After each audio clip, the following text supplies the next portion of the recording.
To summarise करेंगे कह रहे ब्रॉडली ना, हम अभी भी वही कर रहे हैं जो हम पिछले एक हफ्ते से कर रहे हैं। RBI as a controller of money supply, RBI as a controller of money supply, the most important function of the central bank. कह रहे जो टूल्स है मॉनेटरी पॉलिसी, जो टूल्स है ना ब्रॉडली दो टाइप के होते हैं, एक क्वांटिटेटिव मेजर्स और एक qualitative measures. Quantitative measures they directly affect the quantity, the volume of credit in the economy. Repo rate is a quantitative measure.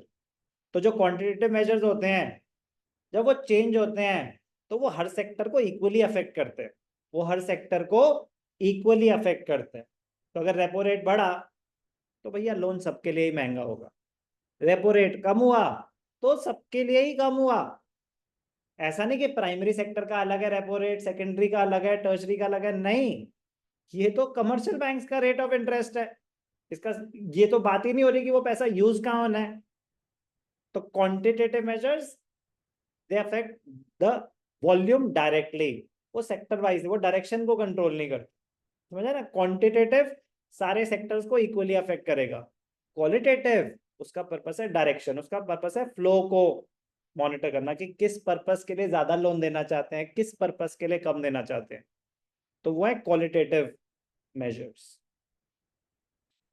Quantitative repo rate, bank rate, reverse repo rate, legal reserve requirements, open market operations, ये सारे थे quantitative, ये सारे थे quantitative.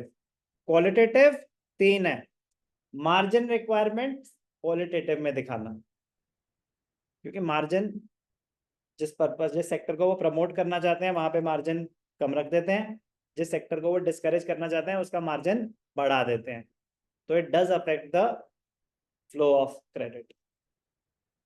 Margin requirement, moral suasion और selective credit control, ये तीन आ जाएंगे क्वालिटेटिव मेथड्स में, बाकी सारे आ जाएंगे क्वांटिटेटिव मेथड्स में।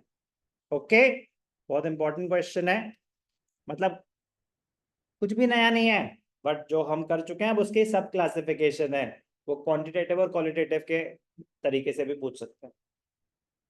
The central bank controls credit through various methods. They can be categorized into quantitative and qualitative. Quantitative methods include, बता दिया आपको क्या क्या है, qualitative भी बता दिया क्या क्या है। Quantitative instruments are general in nature and it affects all the sectors making use of the credit. Qualitative, they are specific in nature. वो जब चेंज होंगे वो एक सेक्टर वाइज चेंज होंगे। मार्जिन इस सेक्टर की ज्यादा है, इस सेक्टर की कम है, इस पर्पस की ज्यादा है, इस पर्पस की कम है, तो क्वालिटेटिव हो गया। Quantitative controls are designed to regulate the total volume of credit, whereas the qualitative are, they are designed to regulate the direction of credit. Quantitative methods are also known as traditional methods of control, and qualitative methods are also known as selective methods of control.